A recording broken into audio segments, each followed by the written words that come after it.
Mga kaibigan, sa araw na ito, inyong maririnig ang kwento ng isang ina na takot sa pakikipagsapalaran tungo sa dagumpay. Siya ay si Aida. Takot ako sa mga pagsisikap na walang katiyakan sa lungsod. Siguro'y dahil nakikita ko ang naging resulta ng pakikipagharimulan ng aking mga kalugar para sa kanilang mga anak. Napahawang kabiguan lamang ang mga sinapit at ang katotohanang hindi ako makabitaw sa mga kasaysayan ng nakaraan na hanggang sa ngayon pilit ko pa rin pinaninindigan. Doro, papasok na ako dyan sa loob, ha? Nagluto ako ng sinapalukang manok. Kaya ito, dinalang kita na isang mangkok. Nagdala na rin ako ng kanin para kako hindi ka na magsaing. Lalapag ko rito sa lamesa mo. Maraming salamat lagi sa pag-aalala sa akin, Felix. Sino pa ba naman ang magtutulungan? Kundi tayo-tayo rin. Mabuti pa kumain ka na. Sige, habang mainit pa ito sabaw ng sinampalukan. Ang totoo, pinatatamaran ko na ang buhay. Huwag kong sinasabi yan. May sarili kang lupang sinasaka. May sariling bahay na tinitirahan. Kahit paano, mapalad ka pa rin masasabi. Kung hindi siguro ilagaw sa akin ng kanyang mga pangarap ang anak ko, Felix, para akong ililibing ng buhay, kapalit ng kanyang mga ambisyon.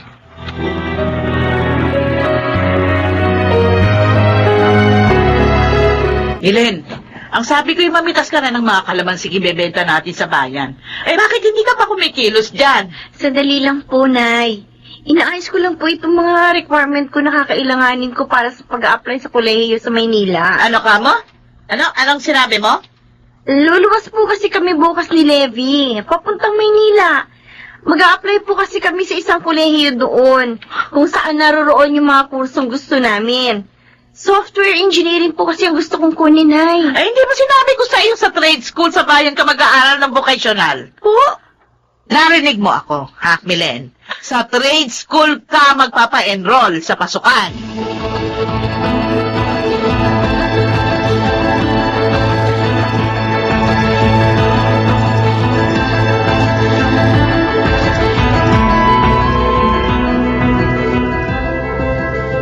Pero tayo, wala po sa trade school yung kursong gusto kong kunin. Puro maikling kurso lang po naroon eh. Maritime course po ang gusto ko. Wala akong itutustos sa kursong gusto mo. Lalo na sa ambisyon mong pag-aaral sa Maynila. Ako na po ang bahala sa sarili ko sa Maynila. Marami po akong mapapasok ang trabaho noon para maging self-supporting ako. Kaya ko pong pangalagaan ang sarili ko. Kaya payagan niyo na po ako. Pagkatapos tutubukan na rin na sungay at buntot sa pagtira mo sa Maynila. Susumagin mo na rin ako pagdating ng araw dahil matitigas na rin ang iyong mga pangangatuwiran. At ang pinakamasaklapang pwedeng mangyari, kalilimutan mo na ang ugat ng iyong pinagmulan.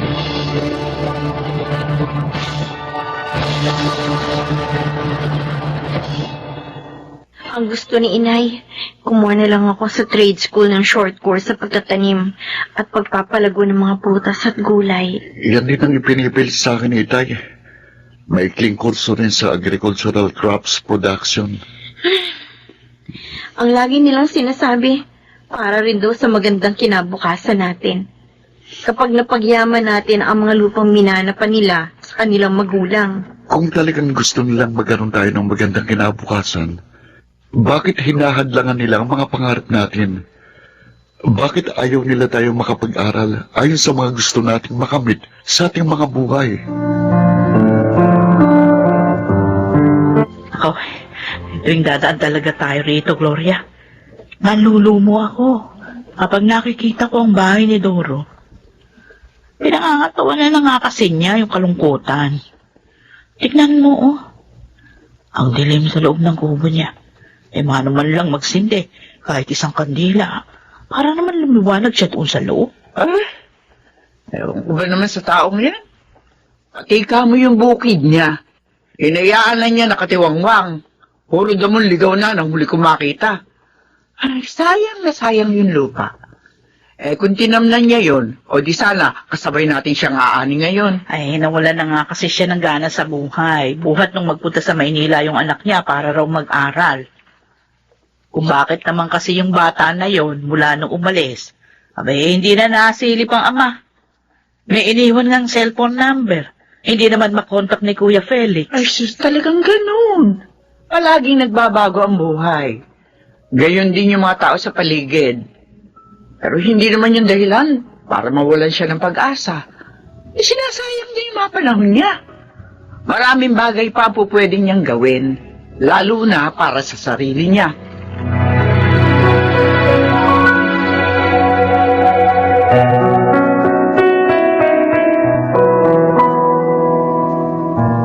Doro, ako uli ito. Dinalan uli kita ng pagkain. Tutuloy na ako, ha? Sabi ko na naman sa'yo, huwag mo na akong dalang palang kung ano-anong pagkain. Sinusuka ko lang din kasi ang mga kinakain mo. Ayoko lang kumain dahil palang ayaw nang tanggapin ang sikmula ko. Paano nga nagpapalipas ka ng gutom? Ako, masama na yung ubo mo. Maigi yata samahan na kita sa health center para makapagpagamot ka ron. Hindi na. Ayaw ko namang gumaling. Ang gusto ko ay lumala na itong kalagayan ko. Para mamatay na ako. Gusto ko na talagang mamatay, Felix. Ayan ka na naman eh. Nawawalan ka na naman ng pag-asa. Kaya nga lagi kitang pinupuntahan dito para madama mong hindi ka nag-iisa. Karamay mo ako. Nandito lang ako. Salamat. Pero ramdam ko na ang nangangapos ng hininga ko. May mga oras na hirap na ako. Sana nga isang araw hindi na ako magising.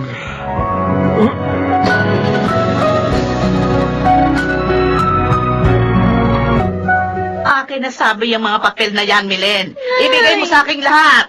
Hindi ako nagbibiro. Pupunitin ko lahat ng mga yan. At pag nagpilit kang lumuwas ng Maynila ngayon, Pero Nay naman ngayon po yung huling araw para makapag-submit kami ni Levy ng requirements doon sa universidad na pinag-a-applyan namin.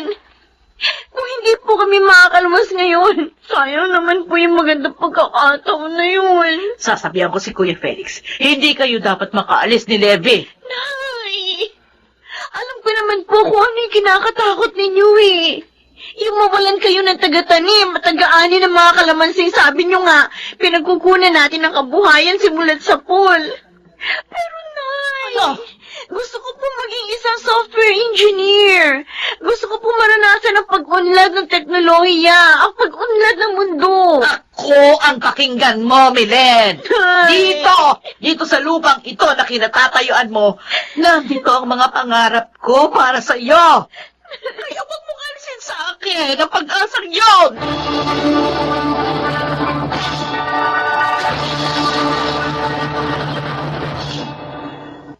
Ama mo ko, Levi.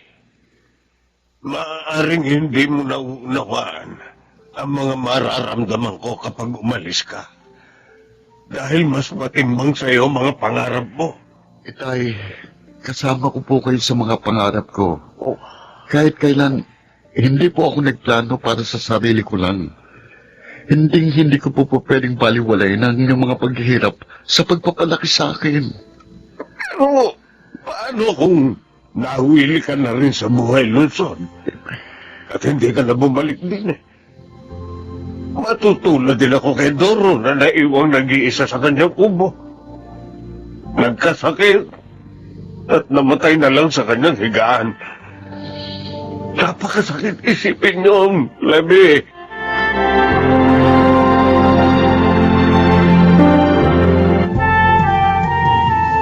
Alam mo, Aida, nang pumasa ang anak ko sa isang scholarship program sa Canada, nakaramdam ako ng tuwa para sa kanya. Pero, nakaramdam din ako ng lungkot para sa sarili ko. Kasi nga nakalayo siya sa akin na malayong malayo. Pero naisip ko rin sa huli, may pangarapan ako para sa kanya. May pangarap din naman siya para sa kanyang sarili. Ako'y natatakot pa rin sa maaaring kahinatnan niya sa Maynila. Lalo na't babae siya. Pero dapat din natin tanggapin, hindi tugma ang mga pangarap natin para sa ating mga anak, Aida. Kailangan nating kilalanin ang mga gusto nilang marating sa kani-kanilang mga buhay. Hayaan nating mahanap nila ang mga sarili nila.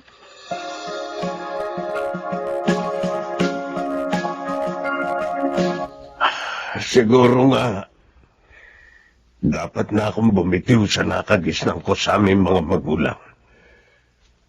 Nasa lupa lang na ito umiikot ang buhay.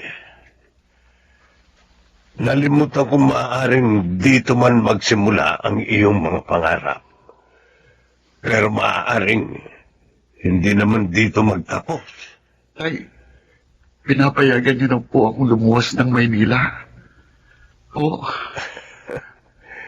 May extension pa naman doon sa ina-applyan yung Universidad ni Milen, di ba? opo. Kaya makakahabol pa po kami ni Melen. Sige. Bukas ng umaga, ihahatid namin kayo ng Tiyang Aida mo sa terminal ng bus na papaluwas ng Maynila. Maraming salamat po, Itay. Pangako, wala pong magbabago sa pagitan ng mga pangarap ko at pagmamahal ko sa inyo. Para po sa ating dalawang lahat ng pagsisikap na gagawin ko.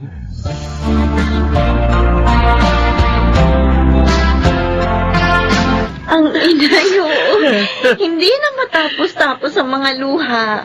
Oy, Belen, yung laging biling ko sa iyo, ha? Maging matapang ka sa buhay Maynila. Mabilis ang takbo ng buhay roon. Huwag po kayong mag-alala, Nay. Kaya ko po ang sarili ko. Paano ba ako mapapanatag sa pagkakalayo natin ito? Pangako po. Palagi po akong uuwi dito sa baryo. Ito pa rin mapangako mong yan, anak. Opo, Nay. Palagi rin kitang hintayin.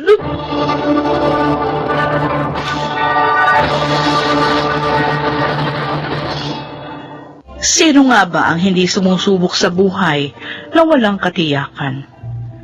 Pero ang tiyak, lahat tayo ay may pangarap para sa ating mga mahal sa buhay. At dapat nating tingnan ang mas malawak na mundo para sa ating mga anak. Para sa kanilang mga sariling pagkakakilanlan. Para sa kanilang mga sariling layunin. Nagulat nga ako sa naging mabilis na takbo ng panahon. Huling semester na pala ni Milen sa software engineering. Naghahanda na siya sa kanyang pagtatapos. Tulad ni Levi, na nasa kanyang on-the-job training na rin sa kanyang maritime course. Ngayon ko nauunawaan ang kahalagahan ng kaisahan ng damdamin ng isang magulang at ng isang anak sa pagtupad ng mga layunin. Ako si Aida, at ito ang aking buhay. Ang mga pangarap ang nagtutulak sa atin upang humubog ng isang buhay na may direksyon dahil sa kagandahan ng mga ito. Nagsisimula ang isang magandang kinabukasan. Mga nagsiganap, Chiquit del Carmen Amor, Susan Robles, Lionel Benjamin, Phil Cruz, June Ligaspi, at Rosana Villegas sa papel na Aida. Naglapat ng angkop na tunog, Jenny Mutiang, sa musika, Buboy Salonga, supervisyong teknikal, Eric Lucero at Bong Muyar. Creative Consultant, Phil Cruz, Production Assistant, Ching Cruz. Ito'y mula sa panulat ni Sel Barlam, sa direksyon June Martin Legaspi at Maynard Landicho Jr. Ito ang aking buhay.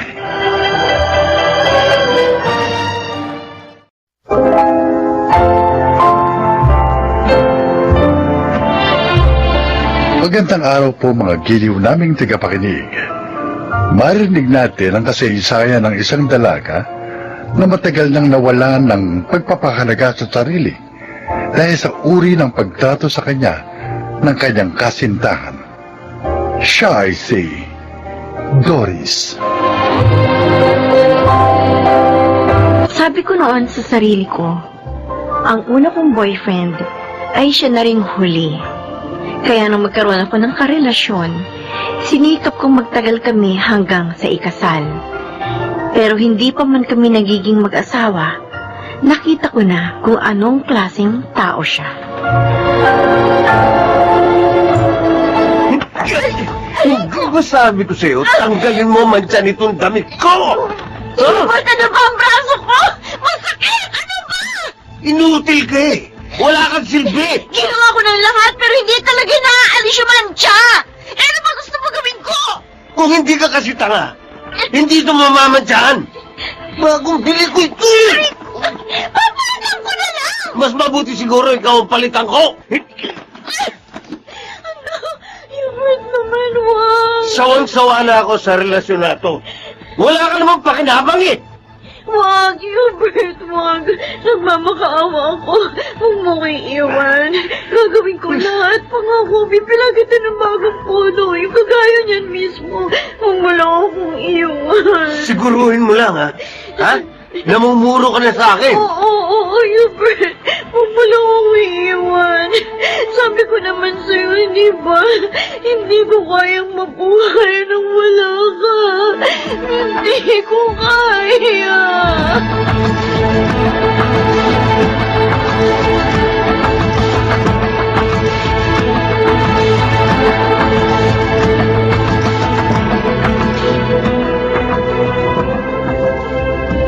Uuwi ka rito para manghiram ng pera? Anong klaseng ibiyado ka, ha, Doris? Sorry, Ma. Kapos lang talaga ako ngayon eh. Sabihin mo nga sa akin, may pinagkakagastusan ka bang iba? O baka naman ikaw ang bumubuhay sa boyfriend mo? Ma, hindi totoo yan. Ang dami mo na nakuhang pera sa akin. Talo mo pa yung estudyante pinag-aaral. Ma, sorry. Promise, mabayaran ko ang lahat ng mga nakuha ko kapag may nakuha akong mas magandang trabaho. Ay nako, ewan ko sa'yo, Doris. Ma! Pinag-aral kita, ginastusan. Tapos ngayon, talo mo pa ang pulubing uuwi rito sa bahay para manlimos? Saka tingnan mo yung katawan mo. Para ka na may 7 anak. Ano ba? Namibigyan mo pa ba ng oras yan sarili mo? Ha? Pagod lang ako sa trabaho. Ay, ito ang sasabihin ko sa iyo. Huwag na huwag mong hahayang madiskubre ko ang lahat ng ginagawa mong kalokohan. Dahil kapag nagkataon, malilintikan ka sa akin.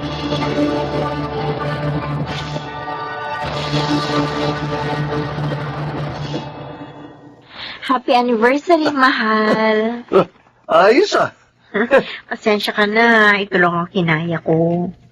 Na-surprise nga ako eh. Talaga? Asa regalo ko? Eto. Siyempre may regalo ka. Hindi Oo. pwedeng wala. Bubuksan ko na ah. Sige. Okay. Bah, uy, yung paborito kong polo. Uy, may bonus po. Ano ito? Relo? Oo. Salamat, mahal. Mahal na mahal kita. Oh, tara na. Kaya na tayo. Sige. Mukhang masarap to ah. Ako? Hubert, Mm.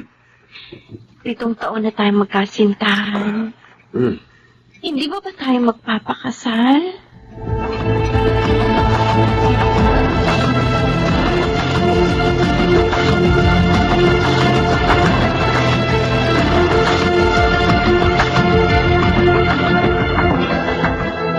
Ano, Doris?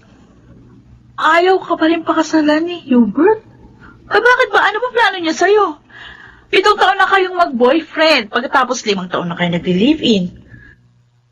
Ang problema pa, Hindi alam ng mga magulang mo na magkasama kayo sa isang apartment. Maghihintay na lang ako kung kailan niya na gugustuhin magpakasal kami. Alam mo, noon pa sinabihan na kita. Ayoko kay Hubert para sa'yo. Hanggang ngayon hindi yan nagbabago. Kasi wala ko nakikita kabutihang dinudulot ng lalaking yun sa'yo. Phoebe, Alam mo, hanggang ngayon, pinapanalangin ko na sana magising ka na sa katotohanan. Dahil ngayon palang inaabuso ka na ng lalaking yun. Eh, paano ka magkasal na kayo? Oh, ay mabuti na rin siguro yung huwag ka muna niya pakasalan or wag na. Para malaya kang iwan siya kapag nauntog na yung ulo mo. pero hindi ko kayang mabuhay nang wala si Hubert. Ano? Bakit? Siya ba may hawak ng buhay mo? Ha? Ng pag-iisip mo? Ng puso mo? Ano ka ba? Isipin mo, may trabaho ka. Ano ba meron si Hubert na hindi mo mabitiwan? Paano siya kapag wala na ako? Wala nang mag-aasikaso sa kanya. Wala nang tatanggap sa kanya bilang siya. Ayayang ka na naman dyan sa pagkakaroon mo ng savior complex. Gusto mo maging tagapagligtas. Ito lang masasabi ko sa'yo. Agad kasama mo si Hubert, hindi magbabagong takbo ng buhay mo. Habang buhay ka ng ganyan, baon sa utang, walang panahon sa sarili, at higit sa lahat, battered girlfriend. Ito tatandaan mo, Doris. Babae ka. At mahalaga ka. Hindi lang tagapag-alaga na lasing kung boyfriend ang papel mo sa mundo.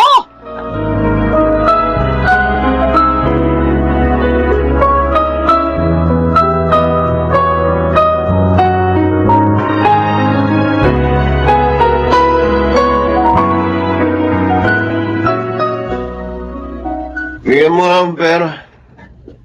Dito nang inam ko eh. Wala na akong extra pera, Hubert Pambayad na natin ito sa renta nitong apartment. Bigyan mo muna sa akin yung pambayad. Ako na bahala sa renta rito. Sisweldo naman ako bukas makalawa. Pero, Hubert, Ayaw mo? dalawang buwan na tayo hindi nakakabayad Pangatlo na ngayon. Kapag hindi ko to naibayad bukas, malalayasin na tayo dito. Ibibigay mo sa akin o hindi? Hubert! Ibibigay mo sa akin o hindi? Ha? Ibibigay mo o hindi? Ibibigay ko na. Ibibigay mo rin pala eh. Gusto mo pa masaktan. Kung hindi ka ba naman taka? Tama na! Ibibigay ko na! Ito na!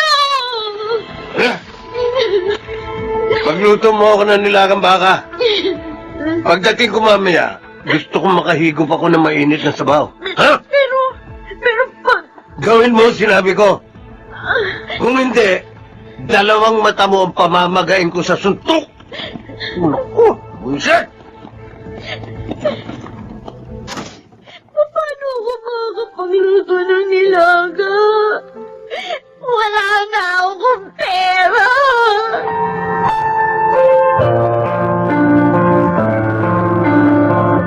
Pasensya ka na, Ian, ha? Ikaw kasi yung pinakamalapit ang workplace sa apartment ko. Anong gagawin mo sa pera?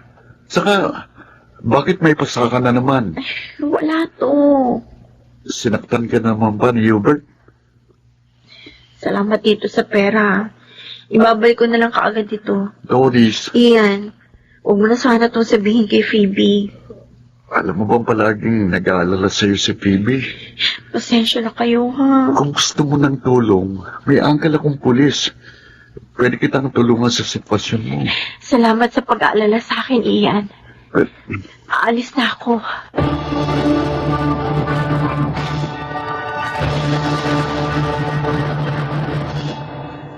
Bakit naman pinahiram mo pala pera, Ian? Naawa ako eh. Ibibigay niya lang yon kay Hubert. Ipang susugal o kaya naman pang iinom. Phoebe, kailangan natin tulungan si Doris. Baka kapag pinabayaan natin siya, mamalayan na lang natin. Malamig na siyang bangkay. Matigas kasi ulo niya. Ayaw niyang iwan si Hubert. Hayaan mo siya para makita niyang hinahanap niya. Pagod na ako ng kapapangaral sa kanya eh. Hindi naman siya nakikinig sa akin. Pero hindi natin siya pwedeng pabayaan. Sino to, ha? Sino tong kachat mong ito? Di ba sabi ko sa'yo, huwag mong pakikialaman ng cellphone ko? Sino sabi ko eh? Huwag mo ko sisigon! Niloloko mo ako! May iba kang babae! Oo! May iba akong babae. O bakit? May magagawa ka? Ha? Noon pa kita gustong hiwalayan. Pero ikaw itong kapito ko. Sawa-sawa na ako sa'yo. Ako ang bumubuhay sa'yo! Tapos ito pa ikagati mo sa akin! Ginagamit mo lang ako! Tama si Bibi! Dapat noong bakit naman na kita! Doris! Ano na yung mahabog? Pagod na ako sa'yo! Akala mo ba, hindi ko kaya lumaban, ha? Doris! Tinitiis ko lang ang lahat dahil mahal kita! Sandali! Pero sumusobra ka na! Sumusobra ka na! Doris!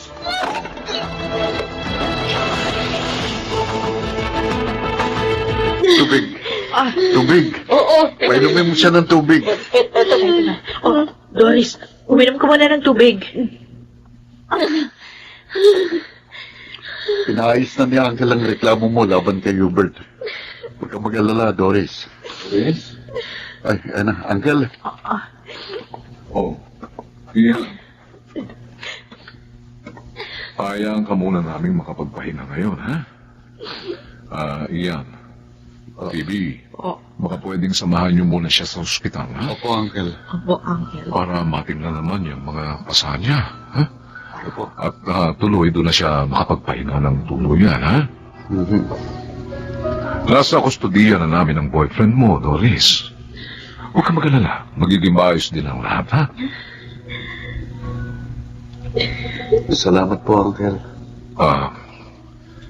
Ikaw naman, Phoebe, ha? Oh, Mapalad ka rito sa pamangkin ko. Mabait itong tao, ha? alam ko po yun. Ay, salamat. At Doris, Oo. huwag kang mawala ng pag-asa. Makakahanap ka rin ng taong pahahalagahan ka, ha? Salamat po. Okay, ganito. Bukas, kapag natingnan ka na sa ospital at nakapagpahinga ka roon, ha? Magbalik ka rito. Dahil kailangan namin ang statement mo. Okay?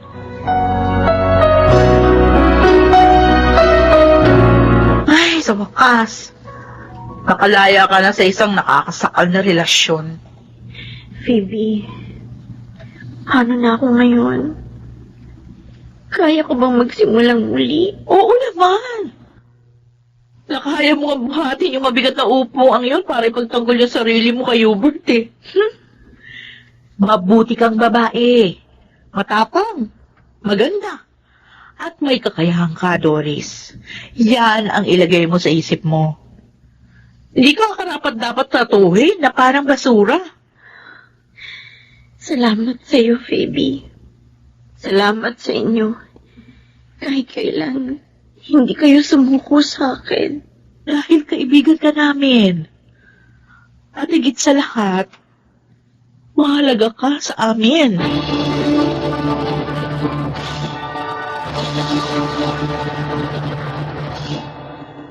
Doon ko napagtantong tama si Phoebe. Kaya ko mabuhay na wala si Hubert dahil hindi siya ang kumukontrol ng buhay ko. Ngayon, bagamat wala pa akong sariling pamilya, ginagawa ko ang lahat para maibahagi ang leksyong natutunan ko sa aking karanasan. Nang sa ganon, gaya ko, makalaya rin ang mga babaeng kakilala ko sa isang maling relasyon.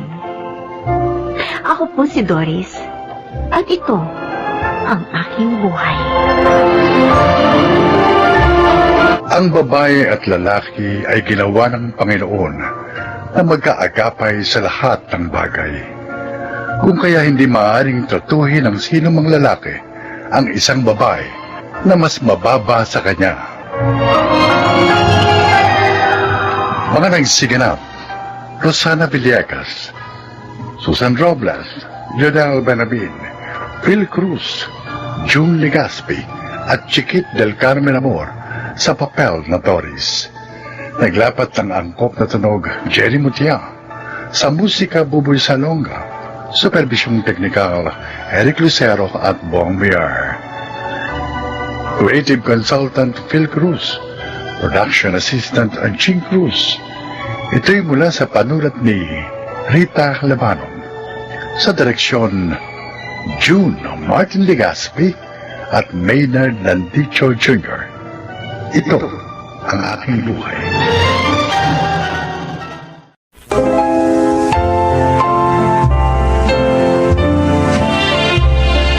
Mga kaibigan, sa araw na ito, maririnig ninyo ang kwento ng isang ina na hanggang ngayon ay pinagdaraanan pa rin ang pagdadalamhati ng masakit na pagsubok na sumukat din sa kanyang katatagan sa huli.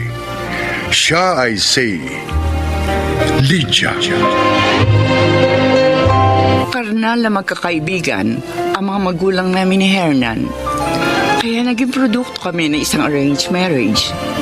Gayunpaman, sa kabila nun, maayos pa rin namin nagampanan ang mga parte namin bilang isang mag-asawa. At bilang mga magulang ng aming mga naging anak na sina Denzel at Kenji, na ngayon pareho ng mahuhusay na civil engineers tulad din namin ng kanilang ama. Pero dahil marami kaming naisang tabing mga pansariling pangarap ni Hernan nang kami kinasal, dumating ang sandaling nais din namin bigyan laya ang aming mga sarili para sa katuparan ng mga iyon.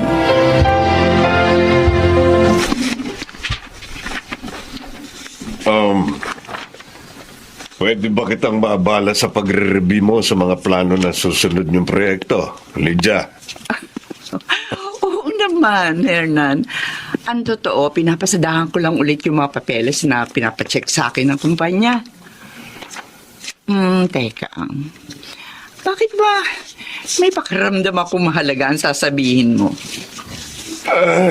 Alam mo namang noon pa man, gusto ko na maglakbay sa iba't ibang bansa. Pero siyempre, kung saan ako makakakita ng opportunity para ma-practice ko pa ang profesyon ko para maging productive pa rin ako, doon ako mamamalagi. Sure, Hernan. Karapatan mo yun. Oh, kailan ang plano mong pag-alis? As soon as possible. Sa Spain ang una kong destination. Gusto ko kasing maranasan ng Pasko ron eh. Okay. Tutulungan kita mag-impake ng mga gamit na dadalhin mo. Salamat. Simulat sa pool, napaka-supportive mo sa akin. Dahil ganun ka rin naman sa akin, Hernan. Sa buong panahon ng ating pagsasama, pinagkaloob mo sa akin at iginalang ang aking mga karapatan bilang iyong kabiyak. Pero para hindi magtampo sa iyo ang iyong mga anak, baka magpaalam ka rin sa kanila. Of course. Pwede ko ba namang makalimutan ang dalawang paborito kong engineers?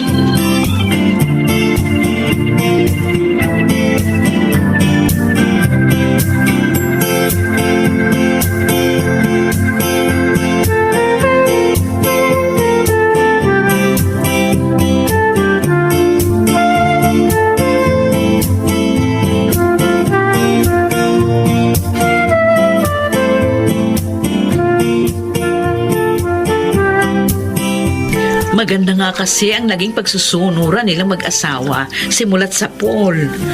Kaya magaang nilang nadidesisyonan ang mga bagay-bagay. Kahit pa hanggang ngayong nagkaedad na sila.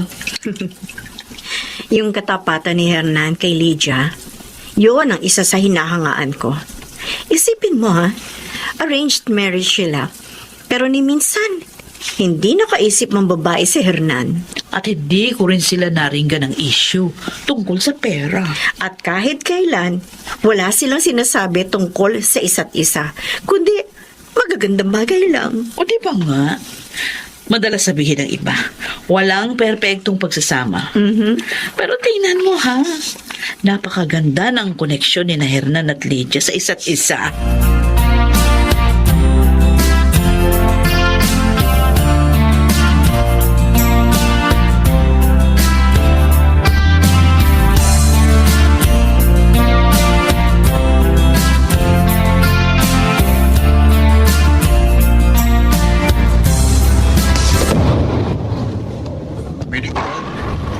Huling laro na pala natin ng bowling to. Aalis ka na sa Makalawa. So, hindi pala namin kayo makakasama sa Pasko, Dad. Oh, kayo naman. Sa tandaan niyong yan, ilang Pasko na ba tayo magkakasama? Payakap na, Dad. Kasi nga, kapag nasa malayo ka na, hindi na kita mayayakap. At hindi mo na rin ako mayayakap. Yeah, Eh, pwede pa.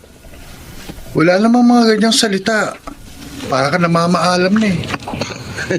O why? Hindi ba pagpapaalam naman talaga ang pagkikita natin ito? Dahil aalis nga si Daddy. Ewan ko sa'yo. Lahat dinadaan mo sa biro. Para sabihin ko sa'yo, sa buong buhay natin bilang magkakapatid, ayoko yung pagbibiro mo ngayon. Eh, Diyan ka na nga. Hey, Kenji. Anak, hindi pa tayo tapos magbanding ng kuya mo. Halika rito.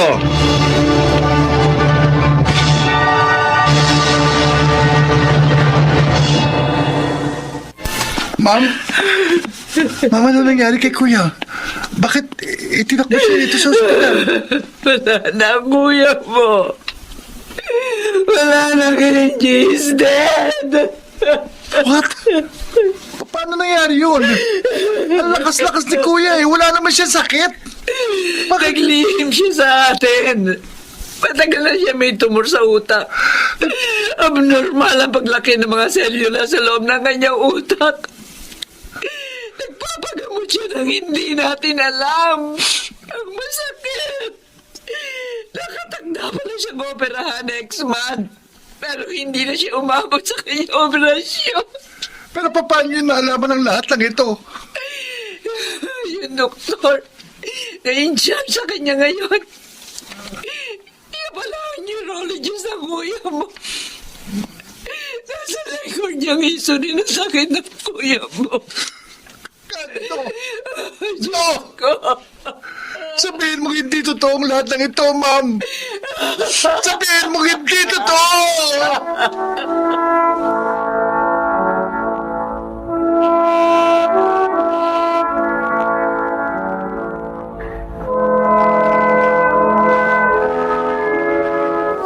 I'm sorry. Wala ako riyan sa mga panahong kailangan niyo ko. Nailagak na namin ang mga abonitensels sa kolumbaryo.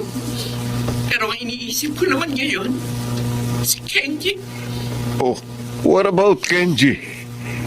Positive si Kenji sa T-cell lymphoma. What? Anong klaseng sakit yun? Isang uri ng cancer na inaatake ang lymph nodes. Lalo na kapag may infeksyon ng pasyente. Ang masakit na rare form pa ng T-cell lymphoma ang tumama sa ating anak. Oh, God!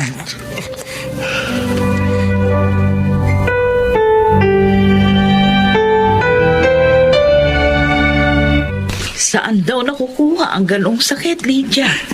Hindi rin maipaliwanag ng mga doktor ang pinanggagalingan ng sakit. Kung hindi pa nga lumabas ang pamamaga ng mga mata ng anak ko, hindi ko malalaman sa resulta na rin ng mga laboratory test. Naooperahan ba ang sakit ni Kenji? Early stage pa lang naman daw. Kaya ini-schedule muna siya para sa chemotherapy. Titingnan muna ng mga doktor ang response ang system niya sa chemo. Ang mahalaga, curable pa rin ang sakit ni Kenji. Malaki pa ang chance na gumaling siya. Dagdagan pa natin ang ating mga dasal. Natutrauma na ako sa mga nangyayari. Bakit ang mga anak ko pa? Bakit hindi na lang ako? Lydia, minsan, may mga tanong tayo na hindi natin maintindihan. Pero lahat, may dahilan. Naiyak kami mag-ina na malaman ang findings niya. Bakit pinagdadaanan namin ang ganito?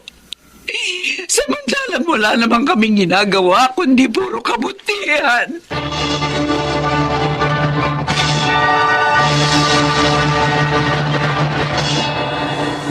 Paging Dr. Rosario, please proceed to the emergency room right now. Hindi pa ako lalabas ng ospital. Mataas. At pabalik-balik pa rin ang lagnat mo. Nainip na ako dito. Gusto ko nang pumasok sa trabaho. Kaya tambak na sa office desk ko ang mga didesign kong transportation projects.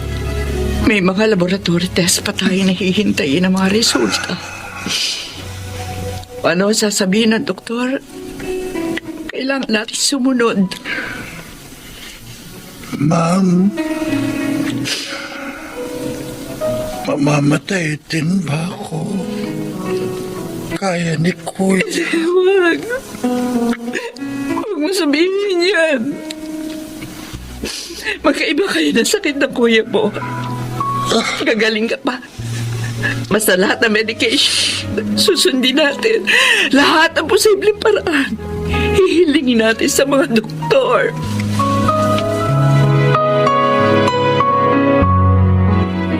Lydia, Hernan?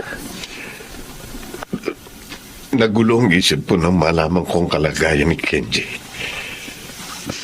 At walang pumasok sa isipan ko kundi kailangan kong umuwi dahil kailangan niyo ko rito. Maaari nga lang. Napigilan ang mga nangyayari, Hernan. Kailangan natin tanggaping may mga sitwasyong tulad niyan na hindi natin makokontrol. Araw-araw. Wala pa sa pagkamatay ni Denzel. At sa pagkakasakit ngayon ni Kenji.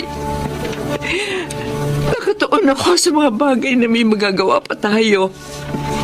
Lalo na ang pag-usal ng mga panalangin sa nasa itaas. Yung hiningi ko sa iyong kalayaan para lang maranasan ko ang mga bagay na pinananabikan ko. Napilit ko pa rin gustong samantalahin. Hindi na pala dapat. Ang mga yun ang nagmulat sa akin. Nahigit sa mga yun, may mahalaga pa rin akong papel na dapat gampanan sa inyo ng ating mga anak. Hindi mo na itutuloy ang mga plano mong paglalakbay.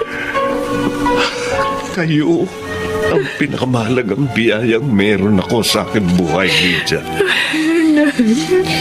At sa bawat Paskong dumarating, kayo ang pinakamagandang regalong hindi matutumbasan ng ano pa mang material na kasiyahang maibibigay sa akin ng mundo. At si Denzel, mananatili siya sa ating mga puso.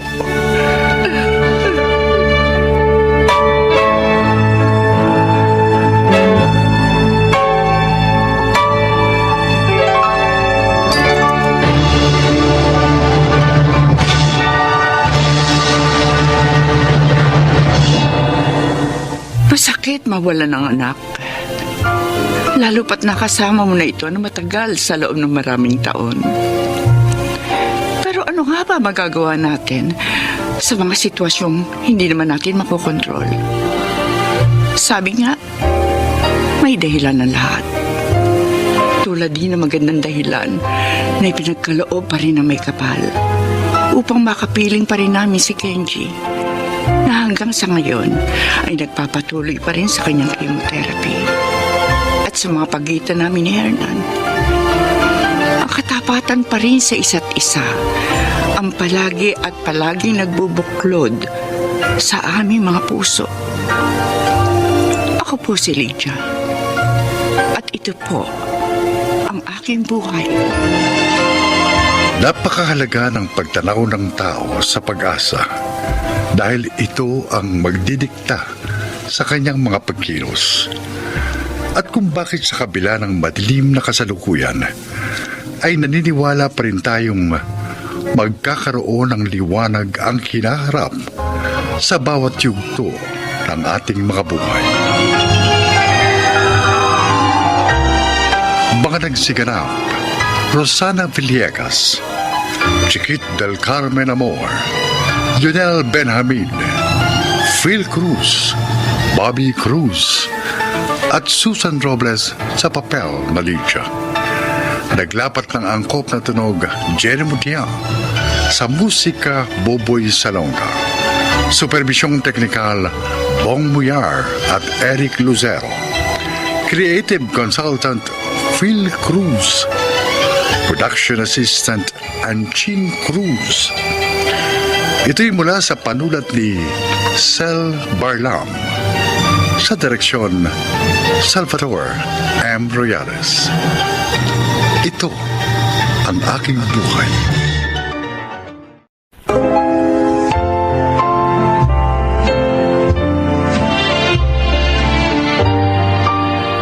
Mga kaibigan, pakinggan po natin ngayon ang isa pang natatanging kasaysayan na ilalahad sa atin ni Rhea.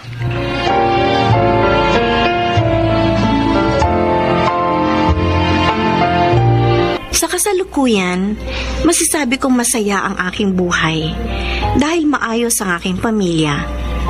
Pareho kaming may magandang trabaho ng aking asawa at malayo sa anumang karamdaman. Gayon din ang aming 2 anak. Ang ibabahagi ko sa inyo ngayon ay ang dahilan kung paano ako nakarating sa kung saan man ako naroroon ngayon. At naway, ito ay kapulutan ninyo ng aral. Narito po ang aking kwento.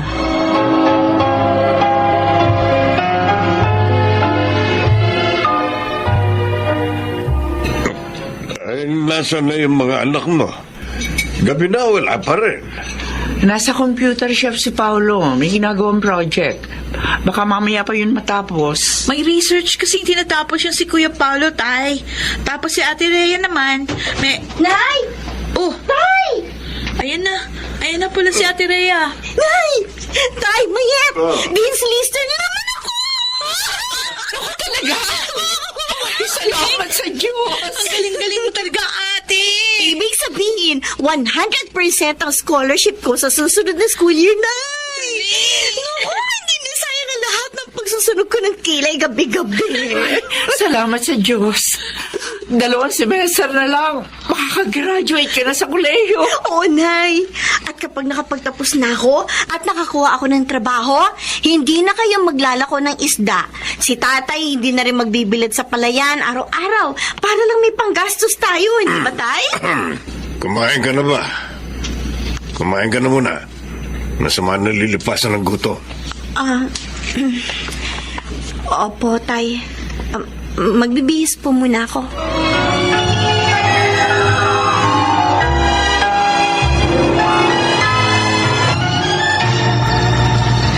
Rhea? Oh, anak. Bakit naririto ka pa sa kusina? 10:00 na. Nakauwi na rin si Paolo. Bakit hindi ka pa natutulog? Oh, umiiyak ka ba? Huwag niyo ako alalahanin, Ninay. Ay, bakit ka umiiyak? Hindi ko lang pigilan. Eh, bakit nga? Kanina, ang saya-saya mo. Nagtataka lang ako kay tatay. Pakiramdam ko, hindi man lang siya natutuwa kapag may mga achievements kami ni na Paolo at Ellen sa eskwelahan. Noong mga elementary pa lang kami, kahit palagi kami first honor, ni minsan hindi man lang siya pumunta sa recognition at graduation namin. Noong high school, ganun din. Ni minsan hindi pa siya umakit sa stage para sabitan kami ng medalya. Bakit ganun? Bakit ganun siya, Nay? Hindi ba siya masaya sa mga naabot namin? Anak, Pag bumibisita dito sa bahay ang mga klase namin, di man lang niya batiin. Napipilitan lang ba siya na papag-aralin kami? wag. Huwag ka mag-isip ng ganyan sa tatay mo. Kung napipilitan siya, sana may narinig na kayo sa kanyang hindi maganda. Pero bakit ganun siya, Nay? Bakit parang wala wala naman sa kanyang halaga ang mga munting tagumpay namin ni Paolo. Bakit, Nay? Isa, dalawa, tatlo, apat, lima, anim, pito. Ambo, Bakit? anong gagawa mo rito sa kwarto? At saka ano yung tinatago mo dyan sa likuran mo? Wala. May makatir rito sa likod ko, kinakamot ko. Bakit ba? Yung baon mo, nasa mesa na. Kunin mo na lang. Baka makalimutan mo na naman. Wala kang tanghalian mamaya. Maglalako ko ng isda hanggang sa kabilang barangay. Oo, sige, ako nang bahala. Mauna ka nang lumabas. Kukuha pa ako ng damit na pamalit ko mamaya. O siya, sige. Kapag masyado ng tirik yung araw, magpahinga ka muna, ha? Uso raw ngayon yung, heat stroke yata yun. Masama ang masyado nabibilad sa sikat ang araw. Tandaan mo, mawawala ng saysay ang pagsisikap natin araw-araw kung buhay naman natin ang malalagay sa peligro.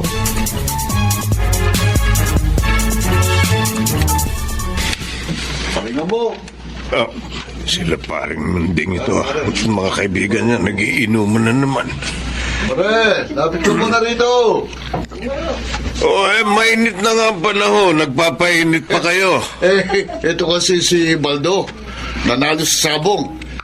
May itinira naman si Maring Cora kahit papano sa wallet niya. Kaya ipinambili namin ng pampainit. Tagay ka muna. Hindi, Isa lang. wag na. Gutom na ako Baka humilaban sigmura ako. Maiwan ko na kayo, ha? Sandali, pare. Yung anak mong bunso, panay ang computer. Masyadong magastos yan. Mabuti pa, bilhin mo na lang yung second-hand na computer namin sa bahay. Pwede pa yun? Talaga? No. Baka pwedeng ikwento mo kay Mrs. Bakit hindi ikaw na lang ang magsabi? Mas mainam kung siya na lang ang alokin mo. Pero huwag mo sasabihin una mo kung inalok ka. Aha? Talaga, Nay? Sa atin tong computer na to? Oo. Yay! May magagamit ka na, kuya. Hindi ka na magpupunta sa computer shop. Ano nga ko? May magagamit na tayo, kamo. Second hand lang yan. Kasi, hindi naman natin kayang bumili pa ng bago. Ayos na ito, Nay. Oo nga, Nay. Mukhang bago pa naman, oh. Hindi naman yata ito masyadong nagamit. Ingatan nyo yan. Sabi kasi ni Paring Munding, 2 taon na raw yan na ginagamit ng anak nila. Nakagraduate na, nakakuha na maayos na trabaho. Kaya nakabili na ng bago. Inalok niya sa akin yan isang araw. Salamat po, Inay. Walang anuman. Hanggat kaya namin ang tatay nyo, sisikapin namin na maibigay ang lahat ng pangangailangan nyo. Nay, saan nga pala kayo kumuha ng pambili nito? Nung inalok sa akin ni Paring Munding, inalok ko rin sa tatay nyo. Buti na lang may konting ipon pa siya. Alam nyo naman ng tatay nyo, gusto niya lahat ng kailangan nyo na ibibigay.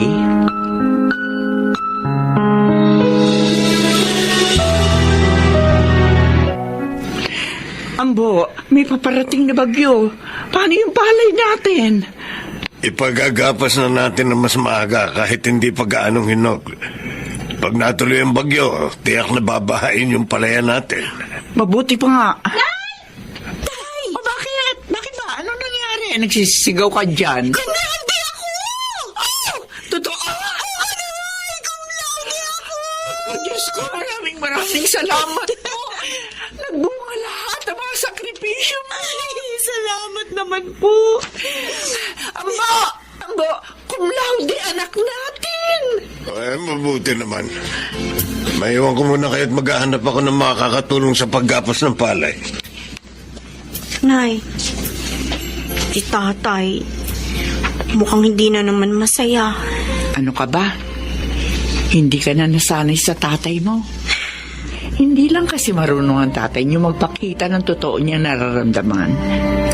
Pero sa kaibuturan ng kanyang puso, alam kong napakasaya niya para sa iyo.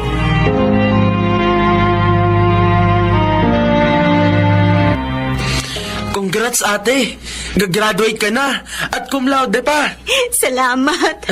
Sa susunod na taon, ikaw naman. Tapos, ikaw naman, Mayer. Sisiguruhin ko, Ate Rhea, magiging cum laude din ako. Ang goal ko talaga, maging summa cum laude. Aba, mas mataas yan ah. Oo, para ipagyabang din ako ni tatay sa mga kainuman niya. Ha? Kainuman, kuya? Hindi ko pala naikwento sa inyo. Sabi ni Ninong Munding, napilit daw nilang tumagay nung isang gabi si tatay. Nakalimang tagay pa lang daw, nalasing na. At take note ha, wala raw ibang bukang bibig kundi ikaw, ate. Ipinagyayabang daw sa kanila na may anak siyang makakagraduate na sa kolehiyo, tapos cum laude pa. Ha? Iniisa-isa pa nga ang mga award mo mula nung elementarya ka eh. Pati yung mga sinalihan mong contest dati. Talaga? Sabi ko na maluluha ka eh. Kanina nga, naluluha rin ako nung ikinuwento ni Ninong yan. Paolo? Tama si nanay. Hindi lang talaga marunong si tatay na mag-express ang nararamdaman niya. Pero ang lahat ng mga maliliit at malalaki nating tagumpay, itinatago niya sa puso niya. Sabi nga, di ba, kung ano ang laman ng puso, siya ang lumalabas sa bibig ng tao.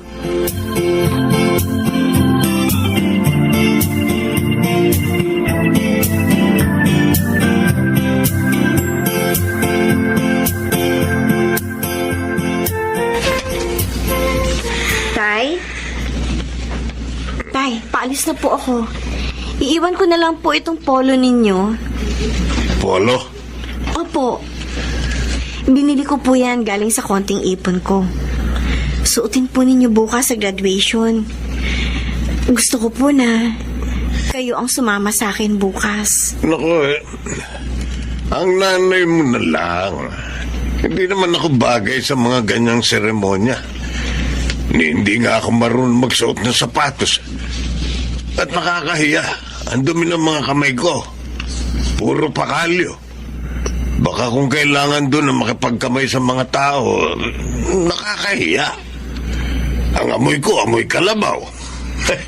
Baka kung ano pa ang sabihin ng mga guro at kaklase mo. Kaya po ba ayaw ninyong nakikipag-usap sa mga kaklase ko? Kapag pumupunta sila dito? Kasi yan ang iniisip nyo. Ano naman ho, kung puro kalyo at marumi ang kamay ninyo. Tayo ang bawat kalyo at duming yan ay simbolo ng marangal ninyong paghahanap buhay para sa amin. Ano naman ho, kung mabaho kayo? Ang amoy po ninyo ay galing sa tumatagaktak ninyong pawis para maigapang kaming tatlong magkakapatid at mabigyan ng magandang kinabukasan. At kahit kailan, Tay, hindi namin kayo ikahihiya. Kung kailangan namin ipagsigawan na ang tatay namin ay isang magsasaka, gagawin namin. Hindi namin ikakahiya ang isang mabuting, masipag at responsableng padre de pamilya. Higit sa lahat, kayo ang pinili ng Diyos na maging tatay namin. At dahil dyan, Tay, napakapalad namin. Sa unang pagkakataon, dumalo si tatay sa graduation ko. Isa yon sa pinakamasayang araw sa aking buhay. May mga pagkakataon mang hindi natin nauunawaan ang ating mga magulang. Hindi natin maikakailang ang dahilan ng bawat pagpapagal at pagsasakripisyo nila para sa atin ay pagmamahal. Ang pagmamahal na yon ang nagdala sa akin kung nasaan man ako ngayon. Ako po si Rhea at ito ang aking buhay. Mga nagsiganap, Susan Robles, Leonel Benamin, Angelo Alcantara, Rosana Villegas, Phil Cruz, at Chiquit del Carmen Amor sa papel na Rhea. Naglapat ng angkop na tunog Jerry Mutia sa musika ni Buboy Salonga. Superbisyong Teknikal, Eric Lucero at Bong Muyar. Creative Consultant Phil Cruz. Katulong sa produksyon, Anching Cruz. Ito'y mula sa panulat ni Rita Labanon. Sa direksyon, Salvador M. Royales. Ito ang aking buhay.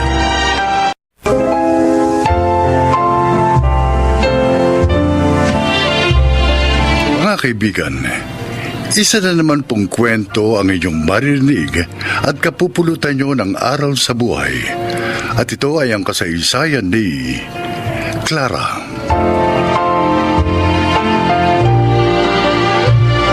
Labing-anim na taong gulang pa lang ako, ay naging kasambahay na ako. Ako kasi ang panganay sa aming magkakapatid, at siyang naging katuwang ni inay nang pumanaw si itay. Dahil sa trabaho ko, nakatapos ng kolehiyo ang dalawa kong kapatid. Marami na ako naging amo, mga mababait naman, kaya lang sila yung sa abroad na nanirahan. Kaya nitong huli ay napunta ako kina Ma'am Elenita. Pakinggan po ninyo ang aking paglalahad. Oh, Clara, ayos na ba sa'yo ang silid mong to? Opo, Ma'am. Ang ganda nga po eh. Salamat po. Buti naman nagustuhan mo. Kaibigan ng kapatid kong si Jimmy ang pinsan mo si Kaloy. Kaya naman ayoko mapahiya sa kanya. Ako rin po, Ma'am. Ayoko po mapahiya sa inyo. Ayoko po masirang tiwala ninyo sa pinsan ko. Lalo na, kaibigan pala siya ng kapatid ninyo. Magkakasundo tayo kung ganon. May itatanong lang po sana ako, Ma'am. Ano yun? Yung babae po sa sala, kamag-anak niyo po ba siya? Hindi. Yan si Neneng. Katulong din siya rito. Mahigit 100 taon na. Katulong din pala. Bakit ang sama kung makatingin?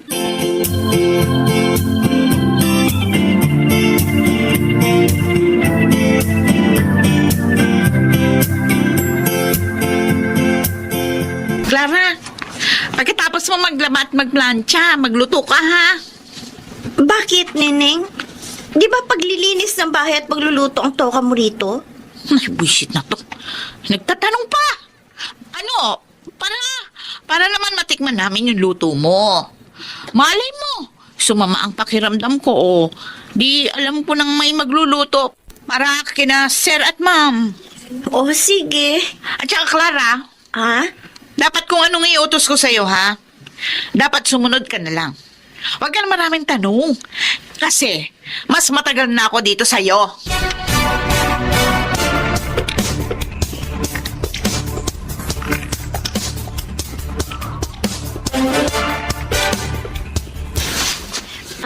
Tawag niyo raw po ako, Sir Teddy. Oo, Clara. Masarap ka palang magluto. Nagustuhan namin ni Elenita ang luto mo kanina. Salamat po.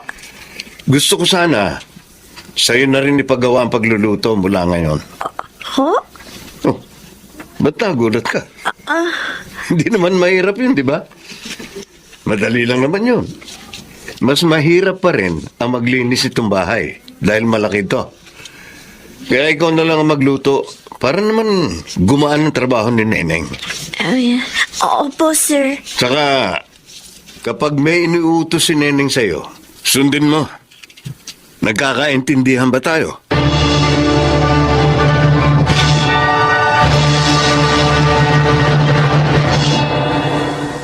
Ay, salamat. Nakatapos din ako ng mga trabaho ko. Si Neneng naman kasi, umaabuso. Inutusan pa ako maglinis ng bahay samantalang trabaho naman niya yun. Namimihasa, porket inaayunan siya ng amo naming lalaki.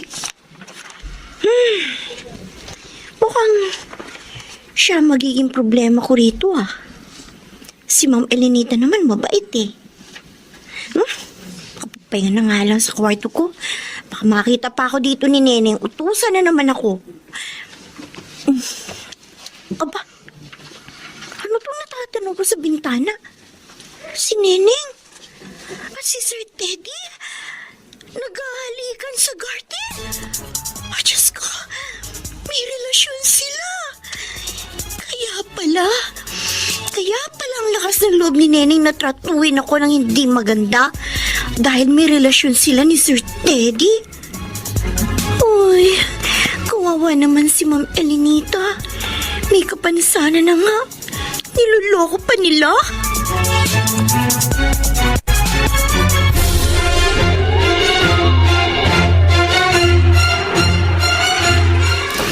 Tiyak na magagalit ang kaibigan ko kapag nalamang pinagtataksila ni Teddy si Elenita. Mahal na mahal ni Jimmy ang ate niya, Clara. Nasaan ba siya? Alam mo sa kalagayan ng ate niya? Dapat narito siya eh. Ilang taon na siyang nasa abroad na nagtatrabaho. Pero pauwi na siya. Tatawagan ko siya para malaman niyang lahat. Teka, paano naman ang gagawin ko? Sasabihin ko ba kay Ma'am Elenita ang lahat? Huwag na. Kasi baka hindi ka paniwalaan ni Elenita laban sa kanila. Pero bantayan mong mabuti si Elenita.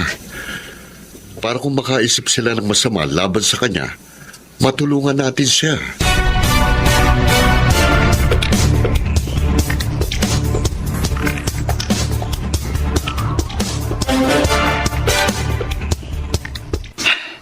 Ang sarap mo talaga magluto, Clara.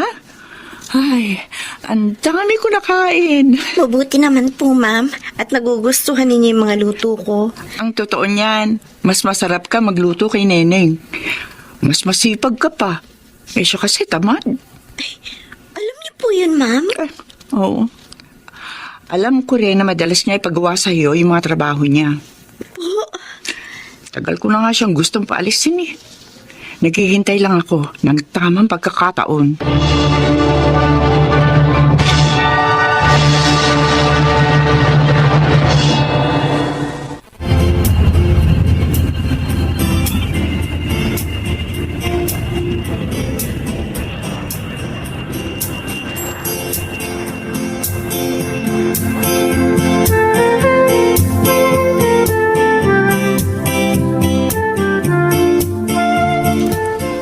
Nagustuhan niyo ba ng pamangkin ko ang pasalubong ko, ate? Ay, oo, Jimmy. Oo. Tuwan-tuwa nga si Tenny. Pero, mas natutuwa ako. Dahil ngayon narito ka na. May kakampi na kami ng anak ko. Ate? Si Teddy. Patagal niya na ako pinagtataksilan. Siguro dahil hindi ko na siya mapaligaya. Dahil hanggang ngayon, hindi pa rin ako magaling sa pagka-paralyze ko. At ang lalo pang masakit sa akin, pati katulong namin si Neneng, pinatulan niya. Alam mo na pala ang tungkol doon. Alam mo rin? Paano mo nalaman?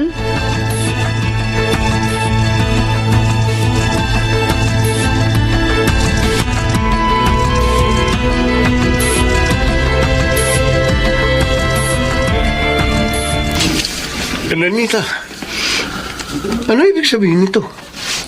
Bakit sabi ni Clara, ipina-empake mo sa kanya lahat ng mga gamit ko? Dahil ito na ang huli sa dali mo sa pamamahay ko, Teddy. Pagkatapos ng pag-uusap natin, lalayas ka na. Ano?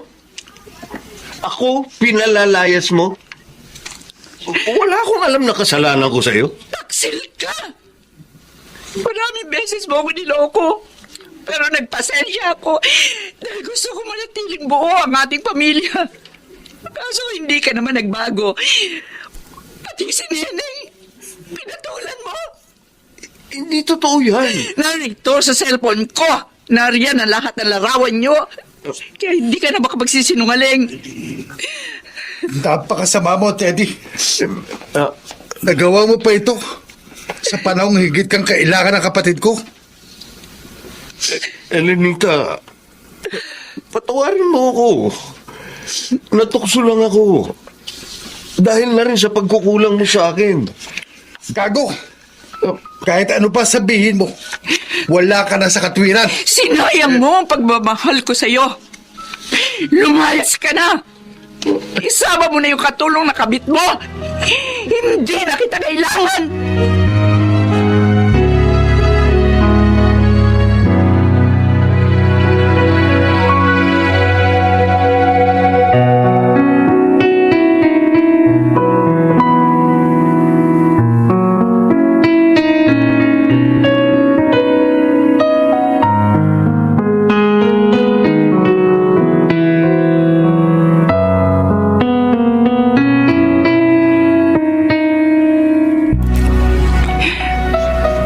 Salamat sa pagmamalasakit mo sa akin, Clara, ha? Sa pagprotekta mo sa amin ng anak ko. Lalo na nung wala pa rito sa bansa si Jimmy. Amo ko po kayo, ma'am. At mabait pa. May kapansanan na nga kayo. Lulukuhin pa. Kaya naawa po ako sa inyo. Matagal nang alam ni ating lahat. Talagang hinintay lang niyang makauwi ako dito. Sinayang na lalaking iyon ang pagmamahal at pagtulong ko sa kanya para umasenso. Makakalimutan mo rin siya, ate. Ang mahalaga, malaya ka na ngayon sa kanya at hindi ka na niya masasaktan. Tama po si Sir Jimmy, ma'am. Clara, pwede bang mula ngayon, ate na lang ang itawag mo sa akin? Kasi dahil sa kabutihan mo, hindi na iba ang turing ko sa'yo. Po? Oo nga naman, Clara. Sa akin naman, Jimmy na lang itawag mo. Total, ilang taon lang naman ang tanda ko sa'yo eh. Kayo ang bahala. Ate Elenita, Jimmy.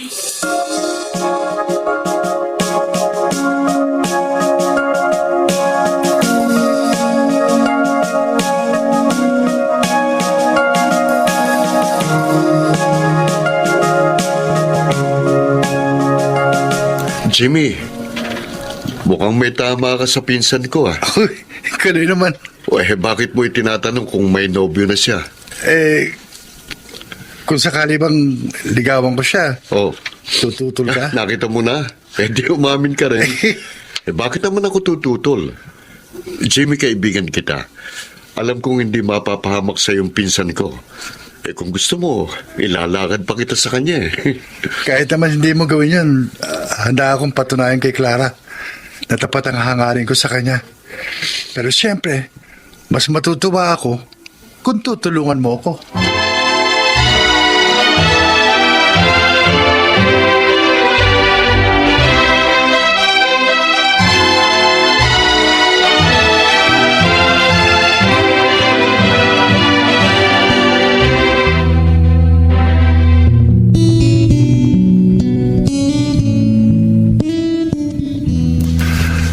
Napakaligaya ko, Clara. Dahil nakatitiyak ako na magiging isang mabuting kapiyak ang aking pinakasalan. Lalo ako maligaya, Jimmy. Dahil tinanggap mo ko. Kahit katulong lang ako. Hindi hadlang sa pag-ibig ang pagkakaiba ng kalagayan sa buhay ng dalawang nagmamahalan. Akalain ko bang sa haba ng panahon ng pagiging katulong ko, kapatid pala ng amo ko ang mapapangasawa ko. Ang aking Mr. Right.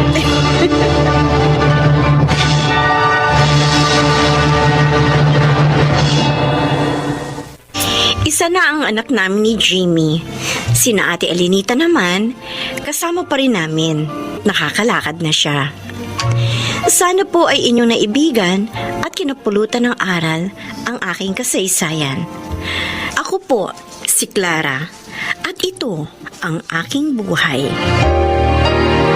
Lahat ng kaapihan ay may katapat na katarungan at ang lahat ng kabutihan ay may gantimpalang nakalaan. Mga nagsiganap: Susan Robles, Lionel Benjamin, Rosana Villegas, Phil Cruz at Chiquit del Carmen Amor sa papel na Clara. Naglapat ng angkop na tunog Jerry Mutia sa musika ni Buboy Salonga.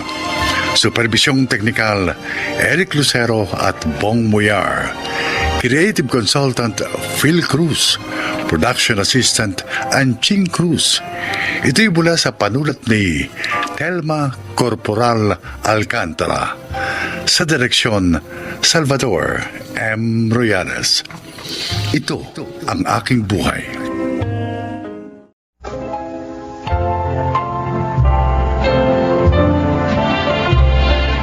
Magandang araw po mga giliw naming tagapakinig. Maririnig natin ang paglalakad ng isang dalagang halos 2 dekadang nangulila sa kanyang ama. Siya ay si Mira. Bago pa ako ipinanganak, namatay ng papa ko. Ito ang sabi sa akin ni Mama ng mga kamag-anak namin at ng mga taong nakakakilala sa amin. Kaya ang tumayong tatay para sa akin ay ang bunsong kapatid ni Mama. Subalit, ika nga nila, walang lihim na hindi nabubunyag.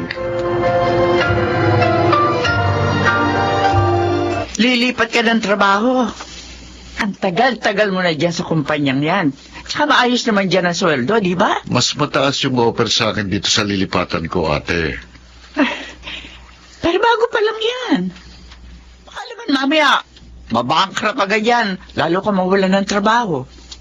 Huwag ka nang umalis dito sa trabaho mo, Nelson. Alam mo, ate, sa totoo lang, nagsasawa na ako sa trabaho ko doon eh. Paulit-ulit na lang, wala nang bago. Ako, Nelson, maging practical ka. Gusto mo mag-resign kasi nagsasawa ka na sa trabaho. Tapos, lilipat ka sa kumpanya wala namang kasiguruhan. Anong klaseng desisyon yan? Mabuti sana kung bata ka pa eh. Pwede mo sa akin sabihin yan.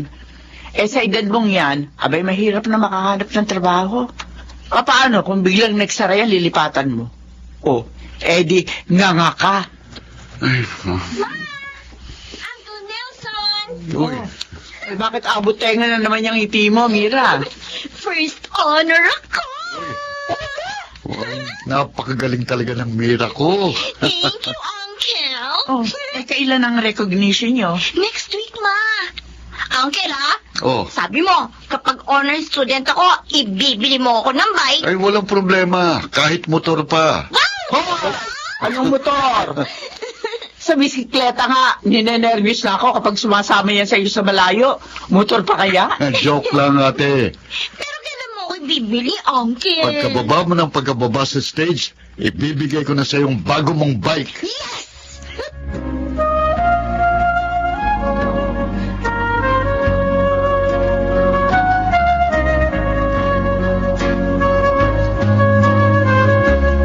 Hi, Pa. Honor student ulit ako. Sana nandito ka. Para ikaw na yung magkakabit na medalya ko. Tapos, magpapapicture sana tayo. Mira, Ma? bakit hindi ka pa natutulog? Matutulog na po. Kinakausap mo na naman ang larawan ng papa mo. Kung buhay pa si Papa, Ma, ano na kaya ang itsura niya ngayon? Siguro may balbas na siya. Tapos, may salamin. Baka kalbo na rin siya kagaya ni Uncle. Hindi natin alam. Posible. Paano yun, Ma? Walang bumibisita sa kanya sa puntod niya. Kasi nandun siya sa probinsya, doon siya nailibing. Nga, wala.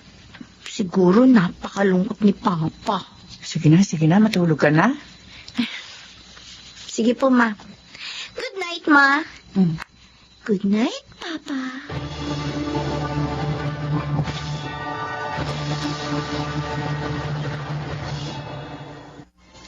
Oy, Annabel.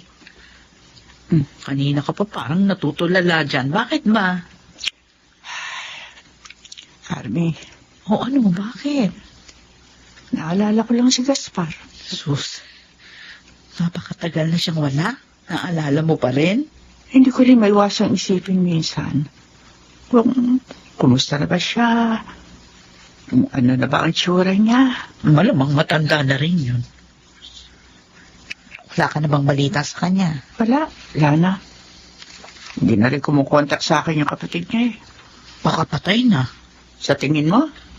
Di ba? May riot din na nangyayari sa mga bilangguan. Paano kung bigla na lang siyang magpakita dito? Anong gagawin mo? Hindi ko alam. Hindi ko talaga alam kung anong gagawin ko.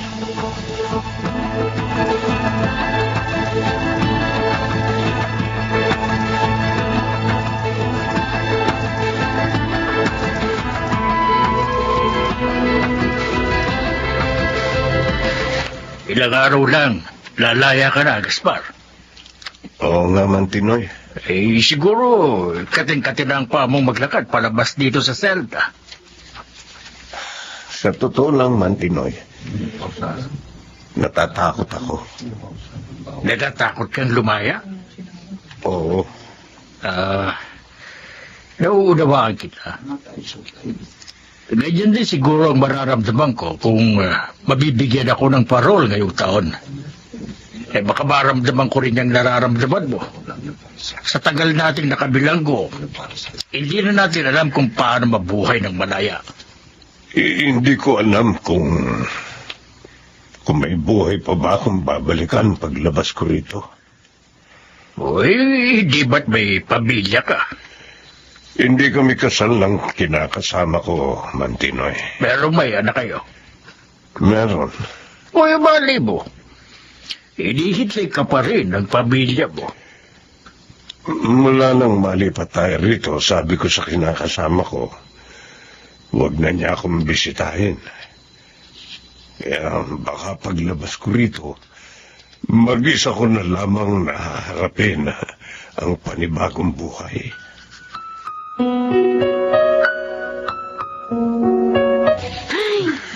Nakakapagod. Bantayan mo tong bike ko, ha. Bibili lang ako ng tubig. Sige po, Uncle.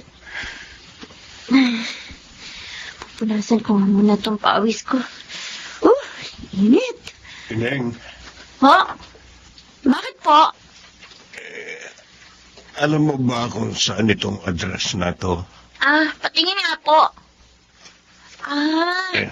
Doon po to sa may amin. Diretsuhin niyo lang po itong kalsadang ito. Tapos may makikita kayong maliit na iskinita doon sa kaliwa. Yun, doon kayo pumasok. Marami pong bahay sa compound na yun. Ay, salamat. Sino po bang hinahanap niyo? Baka kilala ko. Wala na. Dire-diretso na siya. Mira. Itong tubig. Sino ba tinatanong mo? Yun ang lalaki. Sinong lalaki? Iyan o. May hinahanap na address. Iruro ko dun sa may compound natin.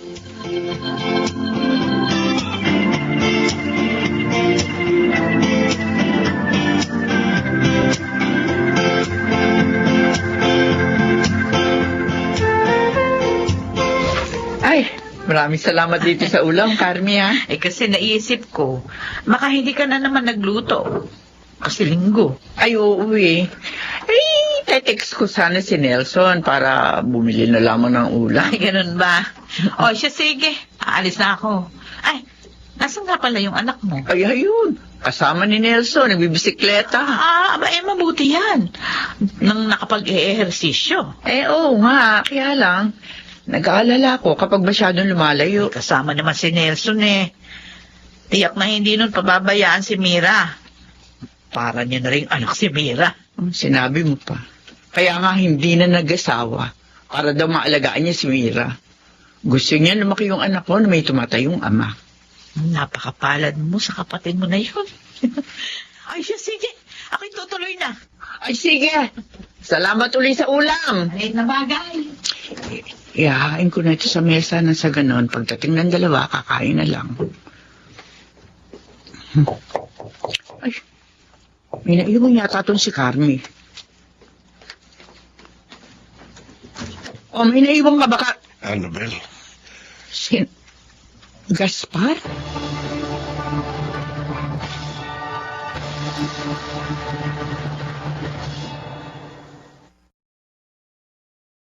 Nagsusuri. Napakatagal ko inilihip sa'yo. Totoo. Mira. Uncle, anong sinasabi ni Mama? Makinig ka. Gusto ko namin protektahan at gusto namin lumakad ka ng maayos. Kaya namin nagawa ito.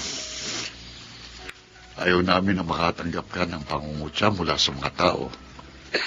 Kaya minabuti naming ilim sa iyong tungkol sa papa mo. Hindi ko kayo maintindihan eh. Mira, Mira, siya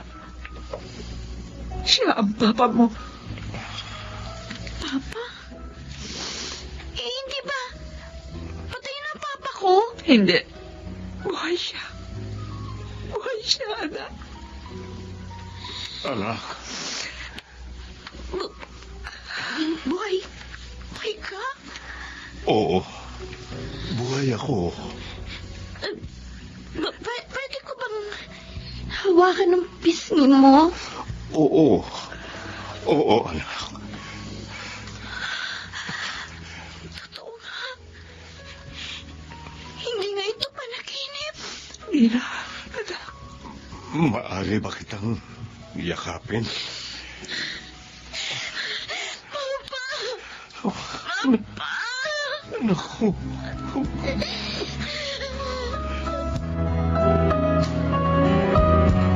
Mira! Kakain na! Ma? Ma! Oh, bakit? Si Papa! Kasama na aking Nelson mo. Bakit ba? Akala ko kasi nawala na naman siya eh. Ay. Gusto mo ba talaga makasama ang Papa mo? Oo, Ma. Kahit dati siyang bilanggo. Kahit dati siyang drug pusher. Mm-mm. Talaga? Kahit ano pa siya. Gusto ko kasama ko siya. Papa ko pa rin naman siya kahit ano o sino man siya. Hindi na yun magbabago. Mula nang bata ako hanggang ngayon. Araw-araw ko siyang kinakausap, pinlarawan niya. Kahit wala siya. Pakiramdam ko, kasama ko pa rin siya. Pagkakaiba nga lang ngayon. Kasi nakikita ko siyang gumagalaw, humihinga, nagsasalita. Napakabuti mo, anak. Hindi ako nagkamali ng pagpapalaki sa'yo. Salamat, Ma. Dahil hinayaan mo malaman ko ang totoo. At makilala ko ang totoo kong ama.